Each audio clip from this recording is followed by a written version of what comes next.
Welcome to Nanak classes. दोस्तों, Nanak classes के YouTube channel पे आपका स्वागत है। और आज हम बात करें राजस्थान जीके। जी बिल्कुल, आपने एक नई वापस क्लास की शुरुआत होने जा रही है। हमारे सवाल आपके जवाब, ये वह क्लास है जो कभी आपको मिलती थी और उसके 132 वीडियो डाले गए। बहुत सारे विद्यार्थी के कमेंट भी आए थे कि सर वो क्लास क्यों बंद कर दी, लेकिन एक बार फिर इतिहास, भूगोल, कला, संस्कृति और राजस्थान की पॉलिटिकल से संबंधित रोज शाम 9 बजे आपको 50 क्वेश्चनों की एक क्लास मिलने शुरू वापिस हो चुकी है। 133 नंबर क्लास, इससे पहले 132 नंबरों की 132 वीडियो डाले जा चुके हैं राजस्थान जीके टेस्ट के। प्लेलिस्ट हमारी बनी हुई है, उसको जाके देखें। टेलीग्राम पे भी मैंने प्लेलिस्ट का लिंक डाल दिया। तो स्टार्ट करता हूं मैं इस वीडियो को। कोशिश करूंगा लगातार ये क्लास आपको दूं, एक दिन कंप्यूटर की, एक दिन राजस्थान जीके की। सारे विद्यार्थी वीडियो को लाइक करोगे, शेयर करोगे ज्यादा से ज्यादा, और चैनल पे नए हैं तो सब्सक्राइब करना, क्योंकि सुबह करंट और शाम राजस्थान जीके का ये कॉम्बिनेशन बहुत ही खास। पहला प्रश्न, राज्य का वह जिला जिनका कुछ क्षेत्र उन जिलों की मुख्य भूमि से बिल्कुल पृथक और दूर स्थित है। इनमें से दो ऐसे जिले देख लो जिनका क्षेत्र है उन जिलों की मुख्य भूमि से बिल्कुल पृथक वह दूर स्थित है। तो अजमेर का है, बिल्कुल सही है। अजमेर का है। कोटा बाड़मेर का है, गलत है। अजमेर का है। चित्तौड़गढ़ का है, सही है। चित्तौड़गढ़ का राजसमंद का है, गलत है। राजसमंद का नहीं है, चित्तौड़गढ़ का है। तो देखो यहाँ चारों में से अपने एक स्टिक ऑप्शन देखना है, तो वो उत्तर आ जाएगा अजमेर चित्तौड़गढ़। हालांकि अजमेर भी है, लेकिन ये देखो 100% जो ऑप्शन सही बैठ रहा है वो अजमेर और चित्तौड़गढ़ है। तो मैं थोड़ा सा नक्शा दिखा देता हूं आपको। ये देखिए, ये है अजमेर और ये अजमेर का भाग आ गया। देखो ये भाग तो मुख्य भूमि आ गई अजमेर की। इसके अलावा ये देखो टोडगढ़, छोटा सा अलग से छोटा सा टोडगढ़ है। और यहां आपने चित्तौड़गढ़ देख लिया, ये भाग आ गया चित्तौड़गढ़ का। ये यहाँ पे मिस्टेक है, यहाँ ये कौन सा है, भीलवाड़ा भी है, ठीक है। ये चित्तौड़गढ़ है, इसका ये भाग देखो भैंसरोडगढ़ है। ये देखो थोड़ा सा नक्शे में मिस प्रिंटिंग है क्योंकि लाइनें नहीं बनी हुई है, क्योंकि ये आ गया आपका भीलवाड़ा, ये चित्तौड़गढ़, और इसका ये भाग आ गया भैंसरोडगढ़ का। तो दोनों मुख्य भूमि से सटे हुए दो जिले कौन से हो गए, अजमेर चित्तौड़गढ़। दूसरा प्रश्न देखो, कौन सा युगम सही सुमेलित नहीं है। तो कौन सा युगम सही सुमेलित नहीं, देखो 56 की पहाड़ियां बाड़मेर में है ना, ये तो सही है। त्रिकुट पहाड़ी जैसलमेर है, बिल्कुल त्रिकुट पहाड़ी पर जैसलमेर का किला स्थित है। ऋषिकेश पर्वत कहां पे, सिरोही में है, बिल्कुल। एक ऋषिकेश उत्तराखंड में, एक ऋषिकेश पर्वत अपने सिरोही में भी है। तो ये देखो डी उत्तर गलत हो जाएगा, क्योंकि मालखेत की पहाड़ियां जालोर में नहीं है, मालखेत की पहाड़ियां सीकर के अंदर है। इसको पढ़ते जाना, साथ साथ में कमेंट में उत्तर देते जाना, क्योंकि इस क्लास का नाम ना हमने क्या रखा है, हमारे सवाल आपके जवाब। तो जवाब आपको ही देना है और तैयारी हो जाएगी। हिस्ट्री, पॉलिटिकल, ज्योग्राफी, कल्चर सब कॉम्बिनेशन है इसमें, और शानदार प्रश्न देखने को मिलेंगे। निम्न में से कौन सा जिला BSHW प्रकार की जलवायु दर्शाता है, क्योंकि कोपेन के अनुसार 4 प्रकार की जलवायु दर्शा रहा है। तो देखो इसमें कौन सा दर्शा रहा है, तो जालोर दर्शा रहा है, क्योंकि अब मैं नक्शे में दिखा देता हूं। ये चीजें कोपेन के अनुसार, ये जो क्षेत्र आता है ना, ये जो क्षेत्र आता है आपका, ये आता है BWHW में, खास करके ये आता है। ये जो क्षेत्र आपका आएगा, ये क्षेत्र आएगा BSHW में। और ये जो पूर्वी क्षेत्र है खास करके, अब ये इतना क्षेत्र ले लो कुछ इतना, ये आता है CWG में। और ये जो पूर्व, ये इधर, ये यहां तक आ जाएगा। वैसे अड़ोत्तीकार ये क्षेत्र आ जाता है, ये क्षेत्र ये AW के अंदर आ जाता है, बाकी ये CW में आता है जितना भी। तो कोपेन के अनुसार 4 प्रकार। अब जालोर का पूछ रहा है तो BSHW ने स्टेपी प्रदेश आ जाता है, तो इसका उत्तर ही आ गया। सीधा सीधा पेपर में आया हुआ क्वेश्चन है ये। अगला देखो, सही सुमेलित है। अब मिट्टियों से संबंधित एक क्वेश्चन आ गया। एरिडीसोल्स मिट्टी है वो अजमेर उदयपुर में पाई जाती है, अजमेर उदयपुर में पाई जाती है, सही है। एल्फीसोल्स मिट्टी बीकानेर गंगानगर में पाई जाती है, ये भी सही है, क्योंकि जलोढ़ मिट्टी कुछ गर्म का मैदान का क्षेत्र है। इंसेप्टिसोल्स भीलवाड़ा पाली में पाई जाती है, ये गलत है। इंसेप्टिसोल्स तो इस रेगिस्तानी क्षेत्र में पाई जाती है, इधर नहीं पाई जाती। वर्टिसोल्स जोधपुर बाड़मेर में। अच्छा, इसने क्या कहा, सॉरी, सही सुमेलित करना, बिल्कुल। इंसेप्टिसोल भीलवाड़ा पाली में है। एरिडीसोल्स ये भी गलत है, एरिडीसोल्स इधर उदयपुर में तो हो ही नहीं सकती। एल्फीसोल्स ये बीकानेर गंगानगर में नहीं हो सकती, और वर्टिसोल्स जोधपुर बाड़मेर में बिल्कुल नहीं हो सकती। तो इंसेप्टिसोल। अब ये क्वेश्चन कैसे याद रहेगा, अब आप सोचोगे कि सर ये क्वेश्चन अब कैसे याद करें, क्या कहानी है, क्योंकि जब तक आपको मिट्टियों के वैज्ञानिक नाम नहीं पता होंगे, जब तक है मिट्टियों के वैज्ञानिक नाम पता नहीं होंगे, आप जिलों का अध्ययन नहीं कर सकते, आपका प्रश्न गलत ही होगा। उसके लिए आपको अच्छे तरीके से पढ़ना पड़ेगा, खास करके जो नदी मिट्टियां, और मिट्टियां ज्यादा क्या 4-5 प्रकार की तो है, उनके वैज्ञानिक नाम भी तो याद करने। देखो मैं आपको बताता हूं, एरिडीसोल्स। अब एरिडीसोल्स किसको कहते हैं? एरिडीसोल्स पश्चिमी राजस्थान वाली जो मिट्टी है ना उसको कहते हैं। तो एरिडीसोल्स में आपके जितने भी शुष्क जलवायु वाला क्षेत्र आ जाएंगे, तो अजमेर उदयपुर तो आ ही नहीं सकते, ये गलत हो गया। एल्फीसोल्स, एल्फीसोल्स मिट्टी कौन सी होती है? जो जलोढ़ मिट्टी होती है, एल्फीसोल्स यानी पूर्वी राजस्थान में पाई जाती है, उसको कहते हैं उपजाऊ मिट्टी। तो बीकानेर गंगानगर में तो हो नहीं सकती। फिर इंसेप्टिसोल्स किसको कहते हैं? तो इंसेप्टिसोल्स जो मिट्टी है ये आपके इस लगभग बीच वाले क्षेत्र में सारी जगह पाई जाती है। इंसेप्टिसोल्स यानी अर्ध शुष्क से आर्द्र जलवायु वाले में तो भीलवाड़ा, पाली ये सही आता है। और वर्टिसोल्स ये आपको पता है काली मिट्टी है, वर्टिसोल तो जोधपुर बाड़मेर में नाम ही नहीं आएगा, तो ऐसे सही होता है, ऐसे कई बार प्रश्न, तो ऐसे लॉजिक से प्रश्न सही करना होता है। पंचायत, राजस्थान पंचायती राज अधिनियम 1994 संपूर्ण राज्य में लागू कब हुआ? राजस्थान पंचायती राज अधिनियम 1994 संपूर्ण राज्य में लागू कब हुआ? तो 23 अप्रैल 1994 को हुआ। याद रखना 73वां संविधान संशोधन 1992, इसका नाम 73वां संविधान संशोधन 1992 ही है, लेकिन ये पारित हुआ 1993 में। कब? 1993 में 24 अप्रैल 1993 को पूरे भारत में लागू हो गया। लेकिन पंचायती राज राज्य सूची का विषय था, इसलिए राजस्थान सरकार ने राजस्थान पंचायती राज अधिनियम 1994 को 23 अप्रैल 1994 को लागू किया। इसी के तहत वित्त आयोग का गठन किया, इसी के तहत राज्य निर्वाचन आयोग का गठन किया गया। राजस्थान में प्रथम नगरपालिका 1864 में कहां स्थापित हुई? राजस्थान में प्रथम नगरपालिका 1864 में कहां स्थापित हुई? इतना फेमस पर्सन है कि एग्जाम में आता ही आता है, तो माउंट आबू में। और माउंट आबू कहां पे है? सिरोही के अंदर। नगरपालिका कब भी देखो 3 प्रकार के, जब हम 74वां संविधान संशोधन 1992 पढ़ेंगे, वो भी 93 में लागू हुआ। तो 3 प्रकार के, एक तो होता है नगर निगम, एक होती है नगर परिषद, और एक होती है नगर पालिका। तो नगर निगम जैसे 10 है, नगर परिषद जैसे 34 है, और नगर पालिका 169 है। ये अभी मामला चल रहा है, लेकिन 169 याद रखना। नगर निगम के अध्यक्ष को मेयर या महापौर कहते हैं। नगर परिषद का जो अध्यक्ष होता है उसको सभापति और उपसभापति कहते हैं, और नगर पालिका का सीधा अध्यक्ष होता है या चेयरमैन कह सकते हैं। तो इतनी बातें मैंने आपको बता दी माउंट आबू। अगला देखो, थोड़ी थोड़ी तथ्य जो इंपॉर्टेंट है ना वो बता रहा हूं। सन 1952 के परिसीमन आयोग में राजस्थान विधानसभा की सदस्य संख्या कितनी निर्धारित की थी? मैं सारे टॉपिक लेके आया हूं। सन 1952 के परिसीमन आयोग में राजस्थान विधानसभा की सदस्य संख्या कितनी निर्धारित की थी? तो याद रखना 160। कितनी? 160। पहले जो चुनाव हुए थे 1952 में राजस्थान में, वो 160 सीटों पे हुए थे।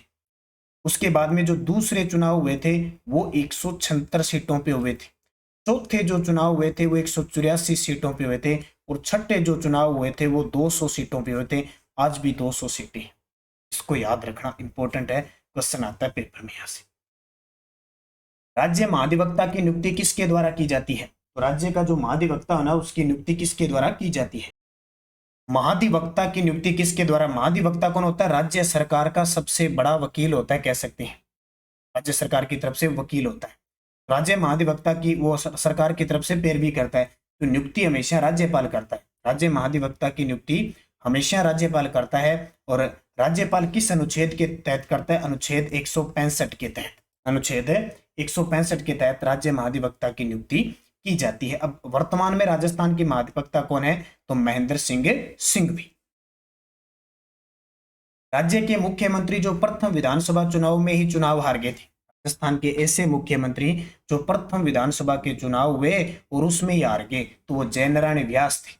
जयनारायण व्यास को जब भी नाम आए तो एक चीज याद रखना, राजस्थान के दूसरे मनोनीत मुख्यमंत्री जयनारायण व्यास। राजस्थान के एकमात्र मनोनीत प्लस निर्वाचित मुख्यमंत्री पूछे तो भी जयनारायण व्यास। मारवाड़ का गांधी कहते हैं जयनारायण व्यास को। राजस्थान में या जालोर जिले में ढोल नृत्य प्रसिद्ध है, उस ढोल नृत्य का आगमन किसके प्रयासों से होता है या श्रेय किसको जाता है? जयनारायण व्यास को। इतनी बात आपको याद रखनी। हालांकि बाद में दोबारा मुख्यमंत्री बने ना तो किशनगढ़ से उपचुनाव जीतकर बने थे। टीकाराम पालीवाल राजस्थान के प्रथम निर्वाचित मुख्यमंत्री थे। हीरालाल शास्त्री राजस्थान के मुख्यमंत्री प्रथम मनोनीत मुख्यमंत्री थे। और मोहनलाल सुखाड़िया राजस्थान में एकमात्र ऐसे मुख्यमंत्री हैं जो 4 बार मुख्यमंत्री की शपथ ली थी। सबसे लंबा कार्यकाल आधुनिक राजस्थान के निर्माता। राज्य में पुलिस महानिदेशक की नियुक्ति किसके द्वारा की जाती है? ये बड़ी इंपॉर्टेंट चीजें हैं, इनको याद रखना है। राजस्थान यानी राज्य के अंदर जो पुलिस महानिदेशक होता है उसकी नियुक्ति हमेशा मुख्यमंत्री करता है। कौन करता है? मुख्यमंत्री करता है। और वर्तमान में ML लाठर यानी मोहन लाल लाठर थे और राजस्थान के पहले पुलिस महानिदेशक रघुनाथ कपूर बनर्जी, जिनका हाल ही में निधन हुआ, वो भी याद। अगला प्रश्न देखिए, आरपीएससी का गठन कब हुआ? आरपीएससी, यहां से क्वेश्चन एक पक्का आएगा आपका। आरपीएससी यानी राजस्थान पब्लिक सर्विस कमीशन, जिसका मुख्यालय पुष्कर अजमेर के अंदर है। आपको पता है गुगरा घाटी में 20 अगस्त 1949 को इसका गठन हुआ था। वर्तमान आरपीएससी के जो अध्यक्ष हैं वो नए बन चुके हैं, संजय कुमार सोहित्रिय। कौन बन चुके हैं? संजय कुमार सोहित्रिय बन चुके हैं। इससे पहले कार्यवाहक थे जसवंत सिंह राठी, इससे पहले कार्यवाहक थे शिव सिंह राठौड़, उससे पहले थे भूपेंद्र सिंह यादव। तो संजय कुमार सोहित्रिय कल के सुबह करंट 7:30 पर राजस्थान करंट अफेयर्स की जो क्लास आती है उसमें मैं पूरी डिटेल बताऊंगा। संजय कुमार सोहित्रिय जो जयपुर रेंज के अधिकारी थे, उन्हें आरपीएससी का अध्यक्ष बनाया गया है और चित्तौड़गढ़ के ये निवासी हैं। वो सारी प्रक्रिया सुबह की करंट में क्लास में मैं बताऊंगा। तो इंपॉर्टेंट है, आरपीएससी का गठन 20 अगस्त 1949 को। वर्तमान में इसमें 7 सदस्य और एक अध्यक्ष है, टोटल 8 सदस्य होते हैं। अक्षय पात्र फाउंडेशन किस कार्य से जुड़ा हुआ है? इसको याद रख लेना। अक्षय पात्र फाउंडेशन है वो किस कार्य से जुड़ा हुआ है? स्कूल में मिड डे मील योजना चलती है ना, मिड डे मील पिछले 2 सालों से बंद थी कोरोना की वजह से, अब वापिस शुरू हो चुका है स्कूलों के अंदर खाना देना। अजमेर में मेयो कॉलेज की स्थापना कब की गई थी? अजमेर के अंदर लॉर्ड मेयो के द्वारा मेयो कॉलेज की स्थापना की गई थी। ये सन बहुत बार पेपर में आता है, 1875 के अंदर। कब? 1875 में मेयो कॉलेज की स्थापना हुई।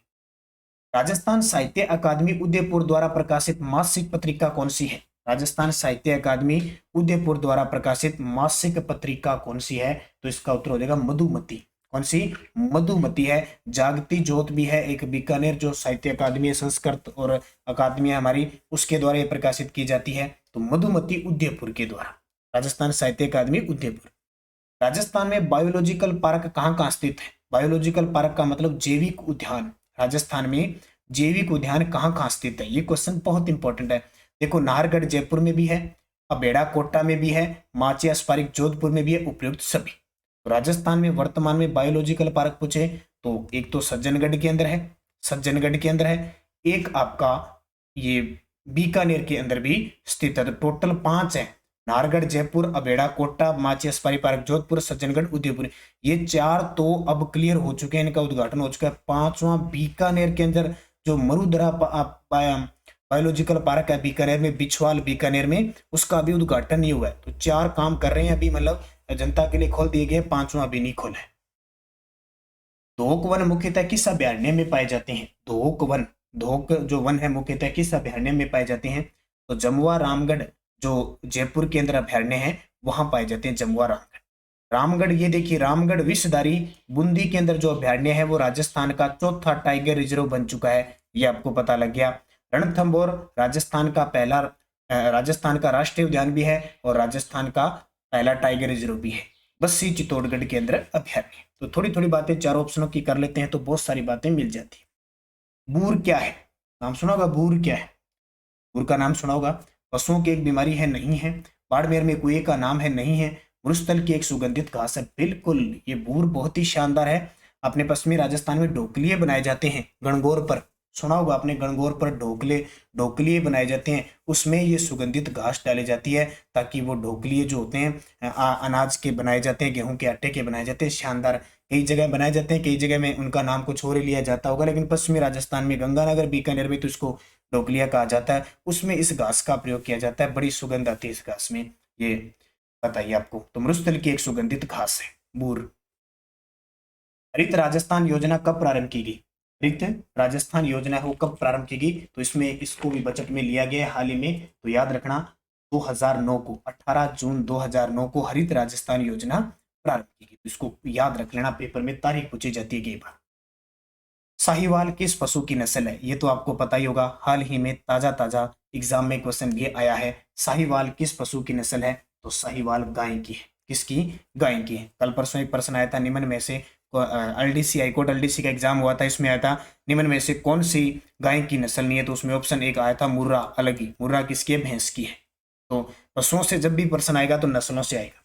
प्रदेश का पहला जैविक गांव कौन सा बना है? देखो पहले घोषित था कि प्रदेश का पहला जैविक गांव बनने जा रहा है, अब बन गया है दादिया जयपुर। कौन सा? दादिया जयपुर राजस्थान का पहला जैविक गांव बन गया, याद रखना। ये हल्दीना, हल्दीना अलवर के अंदर है। यहाँ राजस्थान का तीसरा सैनिक स्कूल खुलेगा। बिलोची, बिलोची भी जयपुर में है। घर घर औषधि योजना की शुरुआत इस गांव से हुई थी। और चोपगांव, विश्व का तीसरा बड़ा क्रिकेट स्टेडियम चोपगांव जयपुर में बन रहा है। माही कंचन, माही धवल, मेगा किस फसल की किस्म है? इतना फेवरेट एग्जामिनर का क्वेश्चन है, इतना प्रसिद्ध है ये। माही कंचन, माही धवल और मेगा किस फसल की किस्म है? बार बार पेपर में आता है, मक्का की। किसकी? मक्का की, जिसको अनाज की रानी कहते हैं। मक्का एक खरीफ की फसल है, खास करके दक्षिणी राजस्थान में उदयपुर साइड में खूब होता है, उदयपुर भीलवाड़ा। कौन से मंदिर वागड़ के परमार राजाओं द्वारा निर्मित है? कौन से मंदिर वागड़ के जो परमार राजा है उनसे द्वारा मंदिर है? तो देखो कांकुनी का मंदिर नहीं है, कोटा के अंदर ये। रणकपुर के पाली जैन मंदिर है, दिलवाड़ा के जैन मंदिर है, सुरई वाले। तो अथुरना, अथुरना के मंदिर बांसवाड़ा के अंदर है, वो वागड़ के परमार राजाओं द्वारा निर्मित है। भरतपुर में बस्सी पहाड़पुर के लाल पत्थरों के बने गंगा मंदिर का निर्माण किसने करवाया था? भरतपुर में बस्सी पहाड़पुर के लाल पत्थरों से बना गंगा मंदिर, पढ़ते हैं ना, गंगा मंदिर कहाँ पे है? भरतपुर में। और ये देखो बंसी पहाड़पुर कितना चर्चा में है। अयोध्या में जो राम मंदिर बन रहा है वो यहाँ से पत्थर ले जाकर, इसके पत्थरों का भी वहां प्रयोग हो रहा है, लाल पत्थरों का, तो इसलिए भी चर्चा में। तो वहां गंगा मंदिर का निर्माण किया गया, वो किसने करवाया था? तो याद रखना, वो बलवंत सिंह ने करवाया था। किसने? बलवंत सिंह ने गंगा मंदिर का निर्माण करवाया। और इसके जो आगे वाला हिस्सा है वो तो बौद्ध शैली में बना हुआ है, ये नहीं सॉरी, पीछे वाला जो हिस्सा है वो बौद्ध शैली में बना हुआ है, आगे वाला हिस्सा है वो मुगल शैली में बना हुआ है। क्या? गंगा मंदिर, ये याद रखना। 5242 किसे कहते हैं? ये सुना है क्या ना? 5242 किसे कहते हैं? हाड़ा देवा का प्रमुख राजप्रसाद था? नहीं। जयपुर के जंतर मंत्र का एक भाग है? नहीं। बूंदी जिले का दक्षिणी पूर्वी भाग? जी बिल्कुल, बूंदी जिले का दक्षिणी पूर्वी भाग है, उसको 5242 कहा जाता है। 5242 कहा जाता है। भरतपुर के संस्थापक महाराजा सूरजमल का राज्याभिषेक किस स्थान पे हुआ था? नाम सुना आपने? भरतपुर के संस्थापक महाराजा सूरजमल जी का, जाटों का प्लेटो, जाटों का अफलातून जिसे कहा जाता है, महाराजा सूरजमल का राज्याभिषेक किस स्थान पे हुआ था? तो ध्यान रखना, भरतपुर में बयाना दुर्ग के अंदर हुआ था। भरतपुर में बयाना दुर्ग के अंदर हुआ था। ये बयाना दुर्ग बहुत बार पेपर में आता है, दमदमा पहाड़ी पर स्थित है। कौन सी? दमदमा पहाड़ी पर स्थित है। इसका निर्माण लगभग 1040 ईस्वी में एक शासक थे विजयपाल यादव, विजयपाल यादव के द्वारा इसका निर्माण करवाया गया था। कौन सा दुर्ग? बयाना दुर्ग। और बयाना दुर्ग के अंदर ही हमारे राजस्थान का सबसे प्राचीन विजय स्तंभ समुद्रगुप्त के द्वारा बनाया हुआ स्थित। और बयाना का युद्ध भी हुआ था 16 फरवरी 1527 को राणा सांगा और बाबर के बीच, जिसमें राणा सांगा जीत गया था। बामनी चंबल नदी के संगम पर भैंसरोडगढ़ में स्थित 9 मंदिरों के समूह का क्या नाम है? बामनी और चंबल नदी के संगम पर क्या है? भैंसरोडगढ़ का किला है, जो राजस्थान का एकमात्र ऐसा दुर्ग जिसको राजस्थान का वेलोर कहते हैं और एक व्यापारी के द्वारा करवाया गया। वहां पे 9 मंदिरों का समूह है, उसे क्या कहा जाता है? तो बाड़ोली के शिव मंदिर कहा जाता है। उस 9 मंदिर के समूह को क्या कहा जाता है? बाड़ोली के शिव मंदिर। अपने भित्ति चित्रों के लिए प्रसिद्ध नाट्य संग्रहालय कहां स्थित है? मैं अलग प्रकार की पॉलिटिकल, हिस्ट्री, ज्योग्राफी, कल्चर, हर प्रकार का क्वेश्चन आपको मिलेगा और बहुत सारे नए प्रश्न मिलेंगे। निरंतर क्लास लेना। एक दिन 9 बजे ये क्लास आएगी, एक दिन 9 बजे आपको कंप्यूटर की क्लास आएगी। कंप्यूटर अनुदेशक का एग्जाम है ना, तो राजस्थान पुलिस वाले, वनपाल, वन रक्षक वाले, राजस्थान का रीट है, कोई भी है, ये क्लासें दोनों लेते रहना, आपके लिए फायदा है। सुबह 7:30 पर राजस्थान करंट अफेयर्स की क्लास आती है। अब एक थोड़ी सी बात बता देता हूँ। आज मैंने एक विद्यार्थी का कमेंट पढ़ा था, किसी ने पीडीएफ ली होगी शायद, तो उसने क्या कहा कि सर राजस्थान हाई कोर्ट में एलडीसी के अंदर आपका एक भी प्रश्न नहीं है, ये बात उसने कह दी। अब कुछ गौर करिए, देखो सारे विद्यार्थी तो एक जैसे नहीं होते, कुछ का माइंड इधर उधर हिल जाता है, ज्यादा पढ़ लेते हैं। तो क्या होता है कि आप ये सोचो कि ये नानक क्लासेज है, आप एजेंसी नानक क्लासेज के पास नहीं है कि कोई भी एग्जाम होगा वो नानक क्लासेज से निकलेगा, या एजेंसी नानक क्लासेज के पास है कि हर एक एग्जामिनर को वो राय देगा कि हमारे क्वेश्चन डालो और इसमें नहीं डालो। देखो हमारा काम है कर्म करना, अब हाईकोर्ट एलडीसी में अगर राजस्थान करंट आया है तो वो हमारा बाहर नहीं गया, इंडिया करंट आया है तो ये तो वही बात, इंडिया करंट आप प्रताप क्लासेज के देख लो, प्रताप क्लासेज में क्वेश्चन डाले हुए हैं, स्क्रीनशॉट डाले हुए हैं, हूबहू क्वेश्चन आए हैं। अब आप कमेंट करके ये सोच रहे हो कि सर नाना क्लासेस का राजस्थान करंट नहीं है, तो भाई एग्जामिनर को हम थोड़ी कहते हैं भी हमारे पर्सन डालो, या एग्जामिनर हमें फोन थोड़ी करेगा कि सर आपके क्वेश्चन डालने कि नहीं डालें। हमारा काम है कर्म करना, हम राजस्थान करंट पढ़ाते हैं। टॉपिक का नाम आ जाए, जैसे मान लो कोई भी एग्जाम है उसमें ये आ गया कि राष्ट्रीय, अंतर्राष्ट्रीय और राजस्थान, जैसे राजस्थान पुलिस है, राजस्थान पुलिस में करंट कैसा आएगा, इंटरनेशनल आएगा, राष्ट्रीय आएगा, राजस्थान आएगा।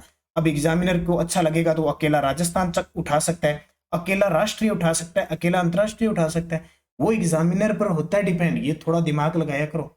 जैसे कंप्यूटर अनुदेशक की भर्ती है उसमें पीटीआई की भर्ती है, सेकंड ग्रेड टीचर की भर्ती है, इन तीनों में राजस्थान ही आएगा। देखना राजस्थान करंट बाहर जाए, अपनी गारंटी है। पिछला आरएस हुआ था 27 अक्टूबर को, आरएस के अंदर 25 प्रश्न आए हुए हैं राजस्थान करंट की।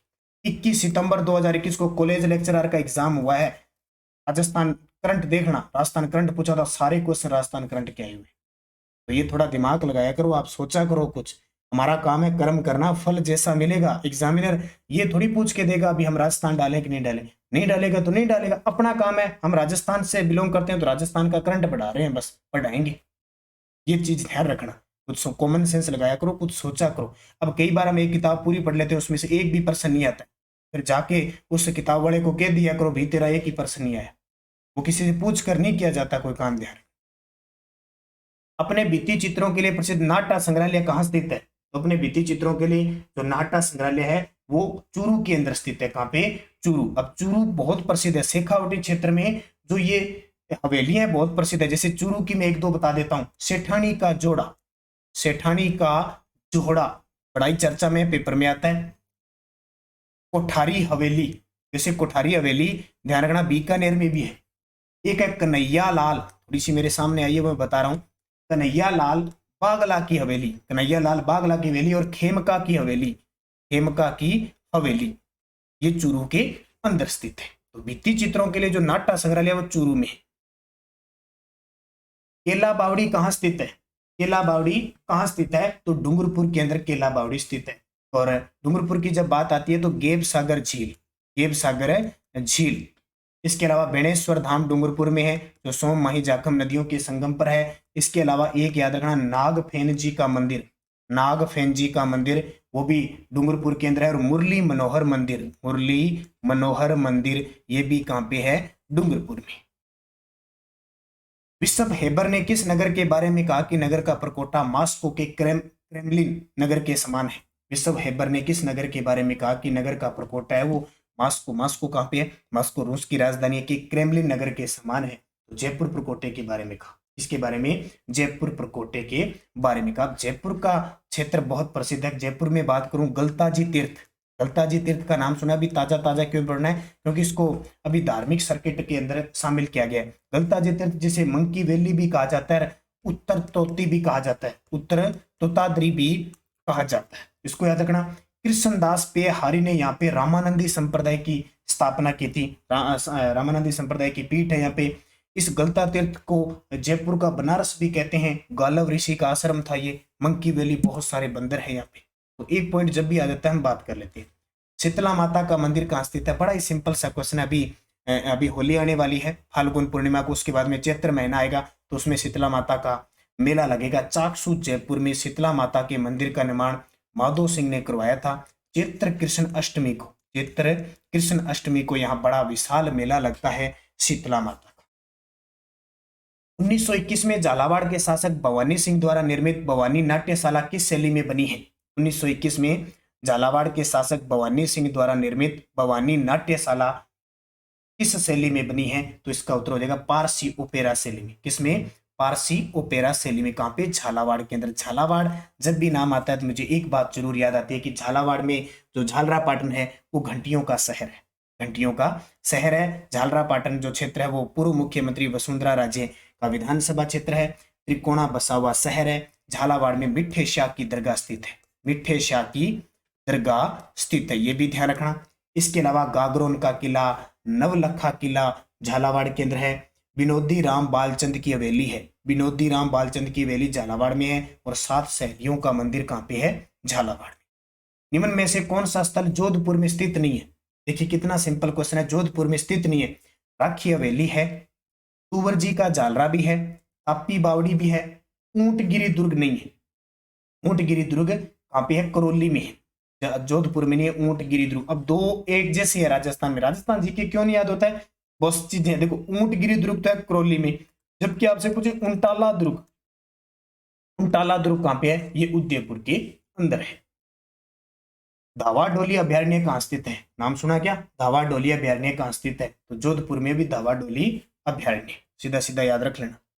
काका जी की दरगाह कहाँ स्थित है? तो काका जी कंठल का ताजमहल कहते हैं काका जी की दरगाह प्रतापगढ़ के अंदर स्थित है।